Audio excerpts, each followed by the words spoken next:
legislation and all, this idea of the corporation to help them. The very first corporation was the East India Tea Company, which marched into India with 10,000 British soldiers. I want to make a comment about this whole issue of the state, because on the one hand you have the libertarians and their type who talk about limiting the power of the state this and the state that, and what they're really advocating in practice is a complete, unbridled, uncontrolled power of corporate America to completely dominate without any sort of limitations whatsoever, to completely dominate your lives. If they want to go upstream from you and flush their sewage into the water so that you are literally drinking shit, they should have the right to do that. If they want to pollute the air so that you have to breathe poison, they should have the right to do that. That is what they are in practice, what their abstract theories and nice-sounding phrases mean in actual reality. Now, as far as my brothers over there and sisters who believe in anarchism, I want to say that the point is what they're saying about you as a collection of individuals can get together to prevent somebody from oppressing you. That's what a workers' state power, exactly what it would be. But it would be unlike any other state that we have ever seen in the past. But it would have to be some form of state power of a totally different sort. Just like the slave state was different from the capitalist state. What I want to talk about is efficiency of each of these systems. Now, the socialist group came up with a good point. The factors of production. Everything is produced in stages, stage by stage by stage. Hundreds of people have touched this shirt before, or this jacket before I even bought it. But that being said, on the artistry, how would artistry be efficient enough to provide for an entire society?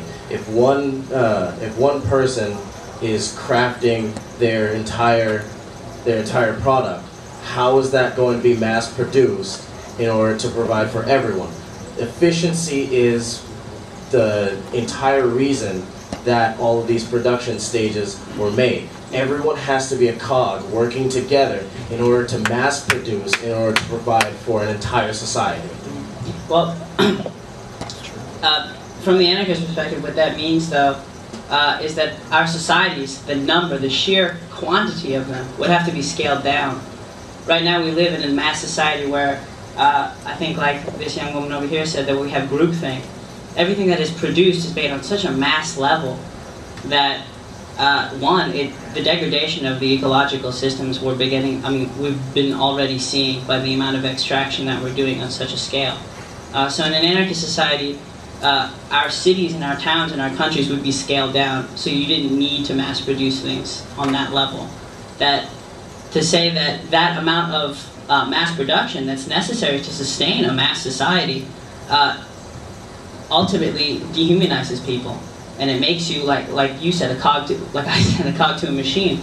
In a scaled down social system, in a scaled down city or town, you don't get that effect, and you don't have to produce for masses of people. You need to produce for your cousins, your brothers, your sisters, and your friends, which is totally within the capabilities of human potential. Yeah, I agree with that. This whole idea of this mass centralization and mass production, it's in a natural free market, this wouldn't be the way it is today with these big corporations and whatnot. It would be more limited, more localized. What we have today is everything's built on debt. We have trillions of dollars. If you look at our liabilities, that's created out of nothing. All this debt and all this money. Eventually, a system like this collapses. And if you study Austrian economics, I would recommend that. Austrian economics, just out of all the economic theories, you study the Austrian economics. But it is about to collapse. This whole system is about to collapse on debt, money created out of thin air, money being extracted by the international bankers. And so this is what it's all about. In the end, it's going to collapse. The dollar is going to collapse. And we will have to find a way to bring ourselves out of it and figure out a solution. It is going to collapse. And it's built on debt, it's built on money created out of thin air, private cartels, but empowered by the government. These international bankers, Federal Reserve System is a cartel. is protected by, the government. And you'll see what's going on today. Bernanke, and he's on the news, but he doesn't even reveal where all the trillions of dollars in bailout money, which banks it's going to. It's bailing out these banks. It's a system. It's a scam. So. If I can make a point on what he said, first I'd like to say, if capitalism isn't a process of centralization, I think you might want to ask Otto von Bismarck in Germany, the blood and iron policy, whether capitalism is a process of centralization or not. But on what you were saying, you totally have a point. Production itself requires some amount of alienation, and that's something that Marx realizes. That's not something that the Marxists ignore. However, how much of that alienation is really due to physical production itself, and how much of it is due to the fact that it's happening under a capitalist system? That is, how much of it is alienation from work, or from the fact that for every $10 you make, you made $50 in profit for your capitalist boss? That's something that we have to deal with first. Look, under socialism, under a worker state, under a process of building communism, after a process of revolutionary transition, the work week would actually be significantly scaled back. And that's something that even anarchists think, like Alexander Berkman. And the fact is that we live in a period of material abundity. That is, there is definitely enough of everything to go around. It's just the problem that 1% of the population owns 90% of it. And so once we redistribute wealth upon that model, upon each according to his needs and from each according to his abilities, we can scale back the work week and scale back that alienation that you're talking about. And Marx deals with that. I'd just like to address, what was your name, the fellow, the libertarian? Jude.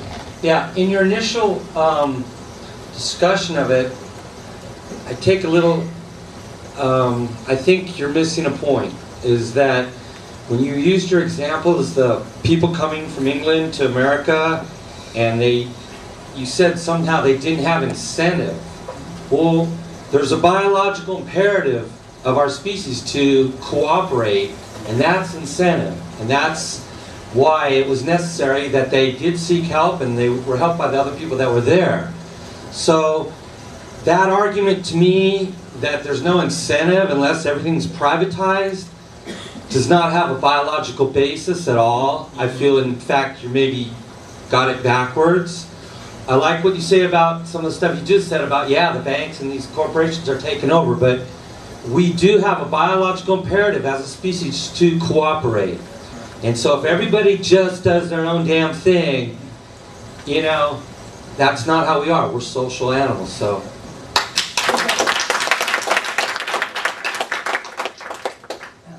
And I'll just give you a little bit more detail about that. These were Puritan separatists. I mean, they were deeply religious, and so it was he matter of factly, I think, said, it's just kind of the nature that men are sinful. It was just this idea, and that's, that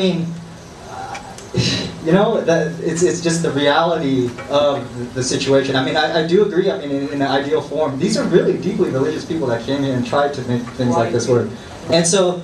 But no, I agree. It can, in theory, if everyone had maybe a higher ideal or something, maybe that. In theory, that's how evolution has worked. That's how we cooperate. But in exchange, in voluntary exchange through capitalism, that is voluntary. It's community oriented. Everyone works together. But it's just that everything that you just get is just. It's just everything that you create is equally returned. It's just kind of. It's actually in harmony with nature. No, it is. It is. That's the. Gentleman makes a case over